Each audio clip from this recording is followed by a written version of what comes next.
Hi friends, income tax ಪ್ರತಿ ಸಲ ನಿಮಗೆ ಸ್ಯಾಲರಿ ಕ್ರೆಡಿಟ್ ಆದಾಗ ನಿಮ್ಮ ಪೇ ಸ್ಲಿಪ್ ಅಲ್ಲಿ ಒಂದು ಟೋಟಲ್ ಇನ್ಕಮ್ ಟ್ಯಾಕ್ಸ್ ಅನ್ನೋ ಒಂದು ಲೈನ್ ಅನ್ನು ನೀವು ಅಬ್ಸರ್ವ್ ಮಾಡಿರ್ತೀರ.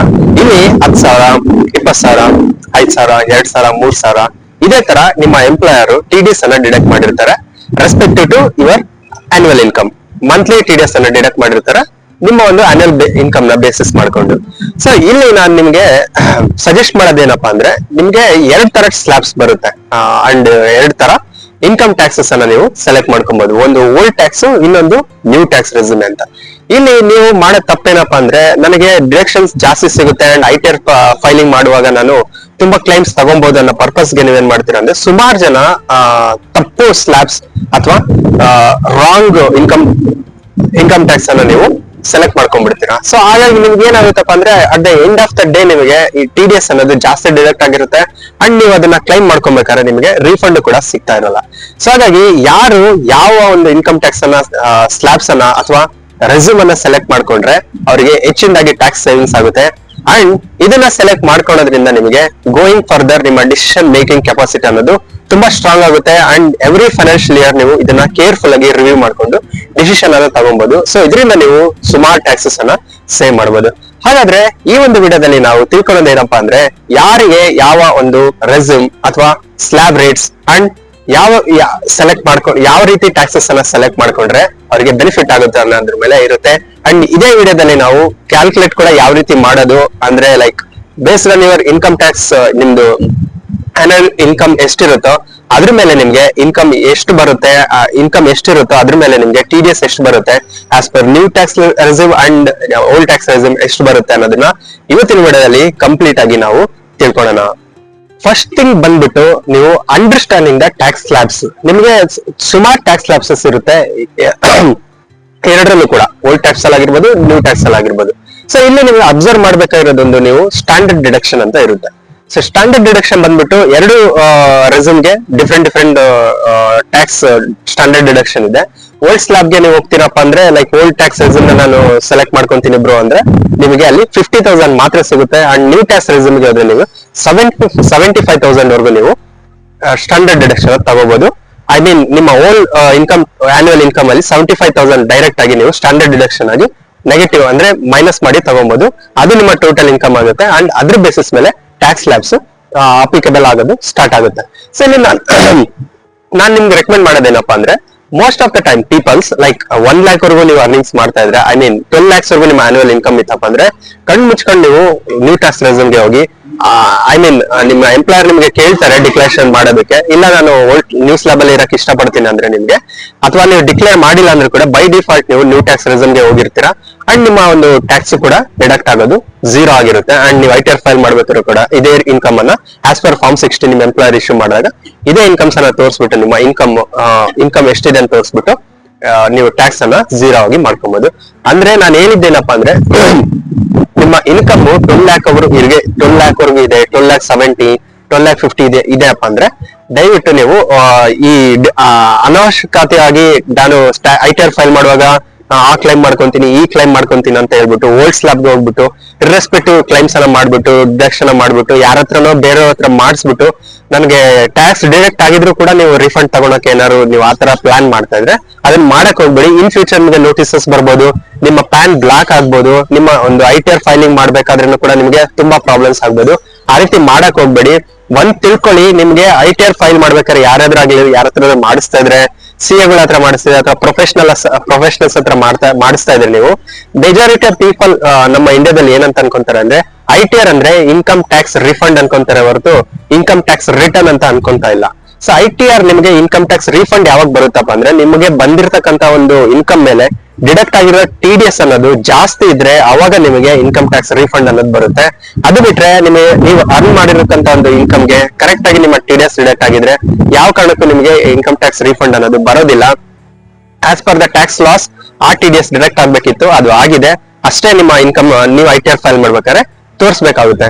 ಸೊ ಇದನ್ನ ಸುಮಾರು ಜನ ಏನ್ ಮಾಡ್ತಾರಪ್ಪ ಅಂದ್ರೆ, ಮಿಸ್ಲೀಡ್ ಮಾಡಕ್ಕೆ ನಿಮ್ಗ ಚಾರ್ಟೆಡ್ ಅಕೌಂಟೆಂಟ್ಸ್ ಆಗಿರ್ಬೋದು, ಅನ್ಎಥಿಕಲ್ ಆಗಿ ಸಮ್ ಪೀಪಲ್ಸ್ ಏನ್ ಮಾಡ್ತಾರೆ ಅಂದ್ರೆ, ನಿಮ್ಮ ಇರ್ರೆಸ್ಪೆಕ್ಟಿವ್ ಡಿಡಕ್ಷನ್ಸ್ ಅನ್ನ ನಿಮ್ಮ ಒಂದು ಕ್ಲೈಮ್ ಅಲ್ಲಿ, ಎಸ್ಪೆಷಲಿ ಓಲ್ಡ್ ಟ್ಯಾಕ್ಸ್ ರೆಸ್ಯೂಮ್ ಅಲ್ಲಿ ಯಾರು ಸೆಲೆಕ್ಟ್ ಮಾಡ್ಕೊಂಡಿರ್ತಾರೋ ಇರ್ರೆಸ್ಪೆಕ್ಟಿವ್ ಡಿಡಕ್ಷನ್ಸ್ ಅಂತ ತೋರಿಸ್ಬಿಟ್ಟು ಕ್ಲೈಮ್ಸ್ ತೋರಿಸ್ಬಿಟ್ಟು ಐಟಿಆರ್ ರಿಫಂಡ್ ಬರಂಗ್ ಮಾಡ್ತಾರೆ.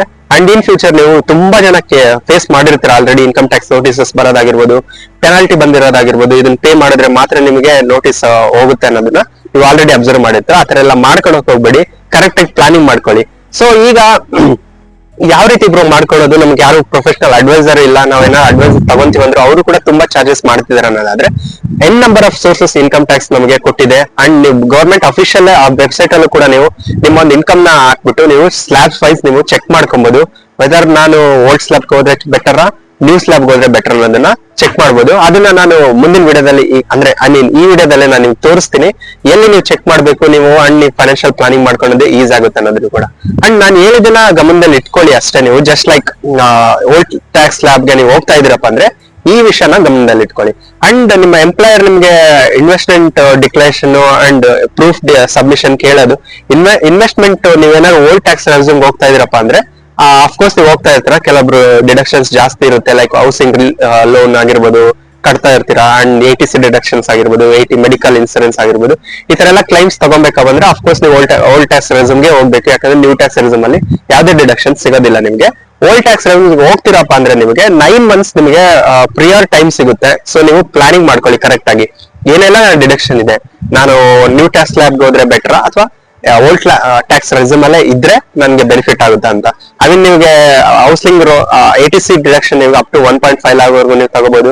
ಅಂಡ್ ಮೆಡಿಕಲ್ ಇನ್ಸೂರೆನ್ಸ್, ಮೆಡಿಕಲ್ ಏನಾದ್ರು ನೀವು ಎಕ್ಸ್ಪೆನ್ಸಸ್ ಮಾಡಿದ್ರೆ ನೀವು 80D ಅಂಡರ್ ಅಲ್ಲಿ 25,000 ವರೆಗೂ ಲಿಮಿಟ್ ಇರುತ್ತೆ. ಅಂಡ್ NPS ಕಾಂಟ್ರಿಬ್ಯೂಷನ್ ಆಗಿರ್ಬೋದು ಅದ್ರಲ್ಲಿ ಏನಾದ್ರು ಇದ್ರೆ ನಿಮಗೆ ಅದಿರುತ್ತೆ. ಅಂಡ್ ಫಸ್ಟ್ ಟೈಮ್ ಲೋನ್ ತಗೊಂಡಿದ್ರೆ ನಿಮ್ಗೆ 80EE ಕೆಳಗಡೆ ನೀವು 50,000 ಡಿಡಕ್ಷನ್ ತಗೋಬಹುದು. ಈ ತರ ಎಲ್ಲ ಡಿಡಕ್ಷನ್ಸ್ ಇರುತ್ತೆ. ನೋಡ್ಕೊಂಡ್ಬಿಟ್ಟು ಅದನ್ನ ನೀವು ಚೆಕ್ ಮಾಡ್ಕೊಂಡು ಓಲ್ಡ್ ಸ್ಲಾಬ್ ಅಲ್ಲಿ ಇದ್ರೆ ಬೆಟರ್ ಅನ್ನೋದನ್ನ ನೀವು ಚೆಕ್ ಮಾಡ್ಕೊಬಹುದು. ಅಂಡ್ ನಾನು ಪ್ಲಾನಿಂಗ್ ಅಂತ ಹೇಳಿದೆ ನಿಮ್ಗೆ 9 months, ಆ ಟೈಮ್ ಅಲ್ಲೇ ನೀವು ಇದನ್ನೆಲ್ಲ ಪ್ಲಾನಿಂಗ್ ಮಾಡ್ಕೊಳ್ಳಿ. ಡಿಕ್ಲೇರ್ ಮಾಡಿ ನಿಮ್ಗೆ ಎಷ್ಟು ಅನ್ಸುತ್ತೆ ಅದನ್ನ. ಆದ್ರೆ ನಿಮ್ ಎಂಪ್ಲಾಯರ್ ಪ್ರೂಫ್ ಸಬ್ಮಿಷನ್ ಕೇಳೋದು ಲಾಸ್ಟ್ 3 months ಅಲ್ಲಿ, ಲೈಕ್ Jan, Feb, March ಅಲ್ಲಿ ಅದನ್ನ ಅಗೈನ್ ರೀಕ್ಯಾಲ್ಕುಲೇಟ್ ಮಾಡ್ಬಿಟ್ಟು ಆಸ್ ಪರ್ ಇನ್ಕಮ್ ಟ್ಯಾಕ್ಸ್ ಎಷ್ಟು ಬರುತ್ತೆ ಅದನ್ನ ನಿಮ್ಗೆ ಕ್ಯಾಲ್ಕುಲೇಟ್ ಮಾಡಿ ಡಿಡಕ್ಟ್ ಮಾಡ್ತಾ ಇರ್ತಾರೆ. ಅವಾಗ ನೀವು ಈ ಎಲ್ಲಾ ಒಂದು ಡಿಕ್ಲೇರ್ ಏನ್ ಮಾಡಿರ್ತಾರೋ ಅವಾಗ ನೀವು ಡಿಕ್ಲರೇಷನ್ ಮಾಡ್ಬೋದು. ನಿಮ್ಗೆ ಡೌಟ್ ಬರ್ತಾ ಇರುತ್ತೆ ಆಲ್ರೆಡಿ, ನಾನು ಎಲ್ಲಿ ಚೆಕ್ ಮಾಡಿದ್ರೆ ನನ್ಗೆ ಗೊತ್ತಾಗುತ್ತೆ ನಾನು ಎಕ್ಸಾಕ್ಟ್ TDS ಎಷ್ಟು ಡಿಡಕ್ಟ್ ಆಗ್ಬೋದು ಇನ್ ಫ್ಯೂಚರ್, ನನ್ನ ಫೈನಾನ್ಷಿಯಲ್ ಇಯರ್ ಅಪ್ಕಮಿಂಗ್ ಬರ್ತಾ ಇದೆ ಆಲ್ರೆಡಿ. ಅದನ್ನ ನಾನು ಪ್ಲಾನಿಂಗ್ ಯಾವ ರೀತಿ ಮಾಡ್ಕೊಬೇಕಂದ್ರೆ ಅದನ್ನ ನಾನೀಗ ನಿಮ್ಗೆ ತೋರಿಸ್ತೀನಿ. ಅಂಡ್ ಬಜೆಟ್ ಅನೌನ್ಸ್ ಕೂಡ ಇನ್ನೇನ್ ನಾಳೆ ನಾಡಿದ್ರಲ್ಲಿ ಆಗೋದಿದೆ. ಸೊ ಅಲ್ಲೂ ಕೂಡ ನಿಮ್ಗೆ ಈ ಇನ್ಕಮ್ ಟ್ಯಾಕ್ಸ್ ಲ್ಯಾಬ್ಸ್ ನನಗನ್ಸುತ್ತೆ ಅದ್ರಲ್ಲಿ ಏನು ಚೇಂಜಸ್ ಆಗೋದಿಲ್ಲ. ಮೆಜಾರಿಟಿ ಆಗಿ ಒಂದು ಟ್ಯಾಕ್ಸ್ ಚೇಂಜಸ್ ಏನಾಗುತ್ತಪ್ಪ ಅಂದ್ರೆ, ನೀವೇನಾದ್ರು ಮ್ಯಾರಿಡ್ ಕಪಲ್ ಆಗಿದ್ರೆ ಜಾಯಿಂಟ್ ಇನ್ಕಮ್ ಡಿಕ್ಲೇರ್ ಮಾಡ್ಬಿಟ್ಟು ITR ಫೈಲಿಂಗ್ ಮಾಡೋ ಒಂದು ಆಪ್ಷನ್ ಕೊಡ್ಬೋದು. ಅಗೇನ್ ಇದು ಅಫಿಷಿಯಲ್ ಆಗಲ್ಲ, ಜಸ್ಟ್ ಅಂದ್ರೆ ಅಫಿಷಿಯಲ್ ಆಗಿ ರೂಮರ್ಸ್ ಅಂಡ್ ಸ್ಪೆಕ್ಯುಲೇಷನ್ಸ್ ಇರೋದ್ರಿಂದ ಇಂಟರ್ನೆಟ್ ಅಲ್ಲಿ ಎಲ್ಲರೂ ಕೂಡ ಮಾತಾಡ್ತಿದ್ದಾರೆ ಆಲ್ರೆಡಿ ಈ ಒಂದು ಆಪ್ಷನ್ ಬರ್ಬೋದು ಅಂತ. ಸೊ ಜಸ್ಟ್ ಆ ಒಂದು ಆಪ್ಷನ್ ತಂದ್ರೂ ಕೂಡ ಹೆಲ್ಪ್ ಆಗ್ಬೋದು ನಿಮ್ಗೆ. ಜಾಯಿಂಟ್ ಇನ್ಕಮ್ ಡಿಕ್ಲೇರ್ ಮಾಡಿ ನಿಮ್ಗೆ ಇನ್ಕಮ್ ಟ್ಯಾಕ್ಸ್ ಅನ್ನು ನೀವು ರೆಡ್ಯೂಸ್ ಮಾಡ್ಕೋಬಹುದು.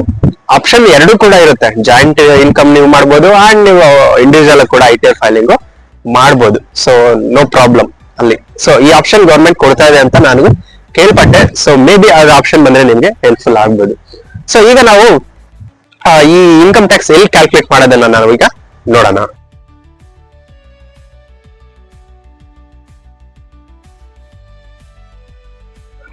ಓಕೆ ಫ್ರೆಂಡ್ಸ್, ಈಗ ಈ ವೆಬ್ಸೈಟ್ ಇದೆ ಒಂದು, ವೆಬ್ಸೈಟ್ ಲಿಂಕ್ ನಿಮ್ಗೆ ಡಿಸ್ಕ್ರಿಪ್ಷನ್ ಕೊಟ್ಟಿರ್ತೀನಿ. ಸೊ ಅದು ನಿಮ್ಗೆ ವೆಬ್ಸೈಟ್ ಲಿಂಕ್ ಜಸ್ಟ್ ಅದ್ರ ಮೇಲೆ ಕ್ಲಿಕ್ ಮಾಡೋದಾದ್ರೂ ಆಗಿರ್ಬೋದು, ಅಥವಾ ನೀವು ಜಸ್ಟ್ ಇನ್ಕಮ್ ಟ್ಯಾಕ್ಸ್ ಕ್ಯಾಲ್ಕುಲೇಟರ್ ಅಂತ ನಿಮ್ಮ ಗೂಗಲ್ ಕ್ರೋಮ್ ಅಲ್ಲಿ ನೋಡಿದ್ರೆ ನೋಡ್ಬೋದು. ಫಸ್ಟ್ ಒಂದು ಬಂದ್ಬಿಟ್ಟು ಗೌರ್ಮೆಂಟ್ ಕಡೆಯಿಂದ ಬರುತ್ತೆ. ಸೊ ಅದು ಸ್ವಲ್ಪ ಕಾಂಪ್ಲಿಕೇಟೆಡ್ ಆಗಿರುತ್ತೆ, ನಿಮಗೆ ಟೈಮ್ ಸಿಗದೆ ಇರ್ಬೋದು. ಅಂಡ್ ಅದು ಟ್ಯಾಕ್ಸ್ ಲ್ಯಾಬ್ಸ್ ನ ಅಂಡ್ ಎಲ್ಲಾ ಸೆಕ್ಷನ್ ನೀವು ಅರ್ಥ ಮಾಡ್ಕೊಳ್ಳೋದ್ರಲ್ಲಿ ನಿಮಗೆ ತುಂಬಾ ಟೈಮ್ ಬೇಕಾಗ್ಬೋದು. ಹಾಗಾಗಿ ನೋಡ್ಬೋದು ಒಂದು ವೆಬ್ಸೈಟ್ ಇದೆ CI ಟ್ಯಾಕ್ಸ್ ಅಂತ. ಸೊ ಈ ವೆಬ್ಸೈಟ್ ನಲ್ಲಿ ಹೋಗ್ಬಿಟ್ಟು ನೀವು ನಿಮ್ಮ ಒಂದು ಇನ್ಕಮ್ ಟ್ಯಾಕ್ಸ್ ಅನ್ನ ಕ್ಯಾಲ್ಕುಲೇಟ್ ಮಾಡ್ಕೊಬಹುದು. ಅಂಡ್ ಇಲ್ಲಿ ನೋಡ್ಬೋದು ನಿಮ್ಗೆ ಕಂಪ್ಯಾರಿಸನ್ ಕೂಡ ಸಿಗುತ್ತೆ ನಿಮಗೆ. Income tax slab rate, new slab ಏನಿದೆ, ಓಲ್ಡ್ ಸ್ಲ್ಯಾಬ್ ಏನಿದೆ, ರೆಸ್ಯೂಮ್ ಏನಿದೆ ಅಂತ. ಸೊ ಫಾರ್ ಎಕ್ಸಾಂಪಲ್ ಈಗ ನೀವು ನಾನು ಒಂದು ಇನ್ಕಮ್ ಟ್ಯಾಕ್ಸ್ ಕ್ಯಾಲ್ಕುಲೇಟ್ ಮಾಡ್ಬೇಕಪ್ಪ ಅಂದ್ರೆ ನೀವು ಇಲ್ಲಿ ಸೆಲೆಕ್ಟ್ ಮಾಡ್ಕೊಳ್ಳಿ, ನಿಮ್ಗೆ ಯಾವ್ದು ITR ಫೈಲ್ ಮಾಡೋದು ಇರುತ್ತೆ ಆಪ್ಷನ್ಸ್ ಸೆಲೆಕ್ಟ್ ಮಾಡ್ಕೊಳ್ಳಿ. ನಂತರ ಜಸ್ಟ್ ಇಲ್ಲಿ ಕ್ಲಿಕ್ ಮಾಡಿ ಕಂಟಿನ್ಯೂ ಮೇಲೆ ಕ್ಲಿಕ್ ಮಾಡಿದ್ಮೇಲೆ ಇಲ್ಲಿ ನೀವು ಇನ್ಕಮ್, ನಾನು ಏನು ನಿಮ್ಗೆ ಇನ್ಕಮ್ ಟ್ಯಾಕ್ಸ್ ಎಷ್ಟು ಇರುತ್ತೋ ಅದು ಅಂತ ನಾನು ನಿಮ್ಗೆ ಜಸ್ಟ್ ಎಕ್ಸಾಂಪಲ್ ಗೆ ಒಂದು 15 lakhs ತಗೊಂತೀನಿ ಅಂತ. 15 lakhs ತಗೊಂಡು ಜಸ್ಟ್ ನಮ್ಗೆ ಯಾವ್ದು ಡಿಡಕ್ಷನ್ಸ್ ಇಲ್ಲ, ಏನು ಇಲ್ಲ, ನಾನು ಜಸ್ಟ್ ಕಂಟಿನ್ಯೂ ಕೊಡ್ತಾ ಇದ್ದೀನಿ. ಅಂಡ್ ಈ ಕ್ಯಾಲ್ಕುಲೇಷನ್ ಕೊಟ್ರೆ ಇಲ್ಲಿ ನಿಮ್ಗೆ ನೋಡ್ಬೋದು ತೋರಿಸ್ತಾ ಇದೆ 15 lakh ಎಕ್ಸಾಮ್ಷನ್ ಬಂದ್ಬಿಟ್ಟು 75 ಇರುತ್ತೆ. ಅಂಡ್ ನಿಮ್ ಟೋಟಲ್ ಇನ್ಕಮ್ ಆಗ್ಬಿಟ್ಟು 14,25,000 ಇರುತ್ತೆ. ಅಂಡ್ ಟೋಟಲ್ ಇನ್ಕಮ್ ಪೇಬಲ್ 97,500 ಇದು ಪರ್ ಮಂತ್ ಇರುತ್ತೆ. ಸೊ ನೀವು ಇದನ್ನ ಡಿಡಕ್ಟ್ ಮಾಡ್ತಾ ಇರ್ತೀವಿ ನಿಮ್ಮ employer. And old tax resume ಅಲ್ಲಿ ನೋಡಿದ್ರೆ ನಿಮಗೆ ಟ್ಯಾಕ್ಸ್ ಬಂದ್ಬಿಟ್ಟು 2,75,400 ಇದೆ. ಅಂಡ್ ಇಲ್ಲಿ ನಿಮ್ಗೆ ಒಂದು ಆಪ್ಷನ್ಸ್ ನಿಮ್ಗೆ ತೋರಿಸ್ತಾ ಇದೆ ನೋಡಿ. New tax resume is recommended for you, it would save you 1.6 lakh in taxes. So ನಿಮ್ಗೆ ಓಲ್ಡ್ ಟ್ಯಾಕ್ಸ್ ರೆಸ್ಯೂಮ್ ಅಲ್ಲಿ ನಿಮ್ಗೆ ಯಾವುದೇ ರೀತಿಯಾದಂತ ಡಿಡಕ್ಷನ್ಸ್ ತೋರಿಸಿಲ್ಲ. ಸೊ ಹಾಗಾಗಿ ಇಲ್ಲಿ ಇನ್ಕಮ್ ಟ್ಯಾಕ್ಸ್ ಜಾಸ್ತಿ ಬಂದಿದೆ ಅಷ್ಟೇ. ಸೊ ನೀವು ಅಲ್ಲಿ ಕ್ಯಾಲ್ಕುಲೇಟ್ ಮಾಡ್ಬೇಕಾದ್ರೆ ನೀವು ಕರೆಕ್ಟ್ ಆಗಿ ನಿಮ್ಮ ಎಲ್ಲ ಡಿಡಕ್ಷನ್ ನೀವು ಹಾಕ್ಬಿಟ್ಟು ಚೆಕ್ ಮಾಡ್ಬೋದು. ಲೈಕ್ ಇಲ್ಲಿ ನೋಡ್ಬೋದು, ನಾನು 15 lakh ಹಾಕಿದ್ದೀನಿ ಇಲ್ಲಿ. ನಿಮ್ಗೆ ಏನಾದ್ರು ರೆಂಟಲ್ ಇನ್ಕಮ್ ಇದ್ರೆ ಅದನ್ನ, ಇಲ್ಲಿ ಎಕ್ಸಂಪ್ಷನ್ ಅಲವೆನ್ಸಸ್ ಏನಾದ್ರು ಇದ್ರೆ ಅದು, ಸೆಲ್ಫ್ ಆಕ್ಯುಪೈಡ್ ಲೋನ್ ಇದ್ರೆ ಅದು, ಅಂಡ್ ಲೆಟರ್ ಪ್ರಾಪರ್ಟಿ ಇಂದ ಅದು ಇದ್ರೆ ಅಂದ್ರೆ ಲೈಕ್ ಏನಾದ್ರು ಇದ್ರೆ ಅದು. ಅಂಡ್ ನೆಕ್ಸ್ಟ್ ಇಲ್ಲಿ ನಿಮ್ಗೆ ಸೆಕ್ಷನ್ 80C, ಇಲ್ಲಿ ನೀವು ಅಪ್ ಟು 1.5 lakh ಅಂತ ಹೇಳಿದೆ, ಅಲ್ಲಿ ನೀವು 1,50,000 ವರೆಗೂ ಡಿಡಕ್ಷನ್ ತಗೊಬಹುದು. 80D ಅಲ್ಲಿ ನಿಮ್ಗೆ ಅಪ್ ಟು 25,000 ವರೆಗೂ ನೀವು ಡಿಡಕ್ಷನ್ ತಗೊಬಹುದು. 80EE ಹೌಸಿಂಗ್ ಲೋನ್ ಇದ್ರೆ ಇಲ್ಲಿ ಅಪ್ ಟು 2 lakh ವರೆಗೂ ನೀವು ಕ್ಲೈಮ್ ಅನ್ನ ತಗೊಬಹುದು. ಓನ್ಲಿ ಇಂಟ್ರೆಸ್ಟ್ ಮಾತ್ರ, ಪ್ರಿನ್ಸಿಪಲ್ ಬರೋದಿಲ್ಲ. 80TD ಟೈರ್ 1 ಅಲ್ಲಿ ಇದ್ರೆ ನಿಮಗೆ 50,000 ವರೆಗೂ ನೀವು ಕ್ಲೈಮ್ ತಗೊಬಹುದು. ಐ ಥಿಂಕ್ ಸಮ್ ಕವರೇಜ್ ಇದು 80C ಅಲ್ಲೇ ಸಿಗುತ್ತೆ. 80TT ಅಂದ್ರೆ interest and savings bank account, ನಿಮ್ಗೆ ಅದನ್ನಿದ್ರೆ 5,000 ಹಾಕಿ ಜಸ್ಟ್ ಲೈಕ್ ನೀವೇನೋ ಡೊನೇಷನ್ ಮಾಡಿದ್ರೆ ಅದು 80G ಅಲ್ಲಿ 80D NPS ಕಾಂಟ್ರಿಬ್ಯೂಷನ್ ಇದ್ರು, ಎನಿ ಅದರ್ ಬೇರೆದಿದ್ರೆ ನೀವು ಅದನ್ನ ಹಾಕಿ ನೀವು ಕ್ಯಾಲ್ಕುಲೇಷನ್ ಕ್ಲಿಕ್ ಮಾಡಿದ್ರೆ ಇವಾಗ ನಿಮ್ಗೆ ಓಲ್ಡ್ ಟ್ಯಾಕ್ಸ್ ರೆಸ್ಯೂಮ್ ಅಲ್ಲಿ ನೋಡ್ಬೋದು 4,40,000 ಆಗಿದೆ. ಸ್ಟಿಲ್ ನಿಮ್ಗೆ 40,000 ಟ್ಯಾಕ್ಸ್ ಡಿಫರೆನ್ಸ್ ಬರುತ್ತೆ ಓಲ್ಡ್ ಟ್ಯಾಕ್ಸ್ ನ್ಯೂ ಟ್ಯಾಕ್ಸ್ ರೆಸ್ಯೂಮ್ಗೆ, ಇದೇ ಇನ್ಕಮ್ ಲೆವೆಲ್ಗೆ. ಸೊ ನೀವು ಇಲ್ಲಿ ಪ್ರತಿಯೊಂದನ್ನು ಕೂಡ ಆರಾಮಾಗಿ ನೀವು ಹಾಕೊಂಡ್ಬಿಟ್ಟು ಪೇಷನ್ಸ್ ತಗೊಂಡ್ಬಿಟ್ಟು ಚೆಕ್ ಮಾಡ್ಕೊಬಹುದು ಯಾವ್ದಕ್ಕೆ ಹೋದ್ರೆ ನಮ್ಗೆ ಬೆಟರ್ ಅನ್ನೋದನ್ನ. ಸೊ ಇದನ್ನ ನೀವು ಚೆಕ್ ಮಾಡಿ ನಿಮ್ಗೆ ಏನಾದ್ರು ಬೆಟರ್ ಆಗಿ ಕ್ವಶನ್ಸ್ ಇನ್ನು ಅಂದ್ರೆ ಲೈಕ್ ಯಾವ ಸೆಕ್ಷನ್ ನನಗೆ ಡೌಟ್ ಇದೆ ಬ್ರೋ ಅಂತ ಅಂದ್ರೆ ಕೂಡ ನಾನು ಎಕ್ಸ್ಪ್ಲನೇಷನ್ ಕೊಡ್ತೀನಿ. ಅಂಡ್ ನೀವು ಕಮೆಂಟ್ ಮುಖಾಂತರ ಕೂಡ ನಂಗೆ ತಿಳಿಸ್ಬೋದು ಏನೇನ್ ಇದ್ರ ಬಗ್ಗೆ ಎಲ್ಲಾನು ಅಂತ ನಾನು ಎಕ್ಸ್ಪ್ಲನೇಷನ್ ಕೊಡಕ್ಕೆ ಇಷ್ಟಪಡ್ತೀನಿ. ಅಂಡ್ ನೀವು ಇನ್ನೂ ಹೆಚ್ಚಿನಾಗಿ ಈ ತರ ವಿಡಿಯೋ ಬೇಕಂದ್ರೆ ಲೈಕ್ ಅಂಡ್ ಸಬ್ಸ್ಕ್ರೈಬ್ ಕಮೆಂಟ್ ಮಾಡ್ಬೋದು, ನನ್ಗೆ ಇಂಟ್ರೆಸ್ಟ್ ನಿಮ್ಗೆ ಗೊತ್ತಾಗುತ್ತೆ. ಸೊ ಹಾಗಾಗಿ ಬೇರೆ ಬೇರೆ ವಿಡಿಯೋ ಮಾಡಕ್ಕೆ ನಾನು ಟ್ರೈ ಮಾಡ್ತೀನಿ. ಫ್ರೆಂಡ್ಸ್, ಇದು ನಿಮ್ಗೆ ಇಷ್ಟ ಆಗಿರುತ್ತೆ ಅನ್ಕೊಂಡಿರ್ತೀನಿ. ಅಂಡ್ ಇಷ್ಟ ಆಗಿದ್ರೆ ವಿಡಿಯೋ ಇನ್ಫಾರ್ಮೇಟಿವ್ ಅನ್ಸಿದ್ರೆ ವಿಡಿಯೋನ ಶೇರ್ ಮಾಡಿ ಎಲ್ರಿಗೂ ತಿಳಿಸಿ ಅಂತ ಹೇಳ್ತಾ ಇವತ್ತಿನ ವಿಡಿಯೋ ನಿಮಗೆ ಮುಗಿಸ್ತಾ ಇದ್ದೀನಿ. ವಿಡಿಯೋ ನೋಡ್ತೀನಿ. ಧನ್ಯವಾದಗಳು. ಜೈ ಹಿಂದ್, ವಂದೇ ಮಾತರಂ.